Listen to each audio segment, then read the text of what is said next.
করেছো আমার জন্য, তো এটুকু তো আমিও ডেফিনেটলি তোমাদের জন্য করতেই পারি, কারণ আমাদের মেলা পরিচালক হেদায়তুল্লাহ গাজী মহাশয় ডায়াসে আসবেন। হিদ্দে মামা হেদায়তুল্লাহ গাজী মহাশয় ওরফে হিদ্দে মামা ডায়াসে আসবেন। ওকে, তো তোমাদের জন্য এই ছোট্ট ডায়লগটা। ডাক্তার,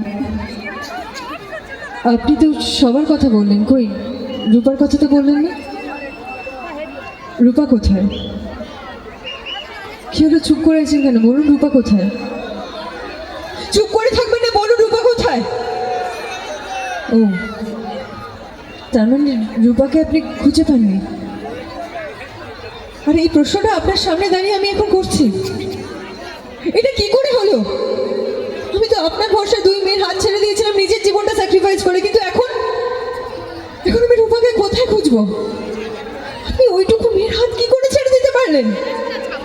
আমি রূপাকে কথা দিয়েছিলাম ও না থাকলে ওই বাড়িতে পা রাখবো না, কিন্তু এখন এখন আমি কি করবো? আমি জানি না, আমি জানি না, রূপাকে আমাকে খুঁজে বের করতেই হবে যেভাবেই হোক। আমি জানি আমার রূপার কিছু হতে পারে না, ও ঠিক আছে, ও যেখানে আছে ও ভালো আছে, ও সুস্থ আছে, আর ও আমার আশেপাশেই আছে। আমি আমার মেয়েকে ঠিক খুঁজে বের করবো, আমার কারোর হেল্প লাগবে না, আমার আপনার হেল্পও লাগবে না। আপনি এতদিন যখন রূপাকে খুঁজে বের করতে পারেননি তখন আপনি কিচ্ছু করতে পারবেন না। আমি আপনাকে সঙ্গে নেব না, আমি নিজে রূপাকে খুঁজে বের করবো, আর যতদিন না ওকে খুঁজে বের করতে পারছি ততদিন আমি আপনার সঙ্গে কোথাও যাব না, আমি ওই বাড়িতে পাও রাখবো না। এটা কোথায় আছে, কি করছে, কি খাচ্ছে, আমি কিচ্ছু জানি না।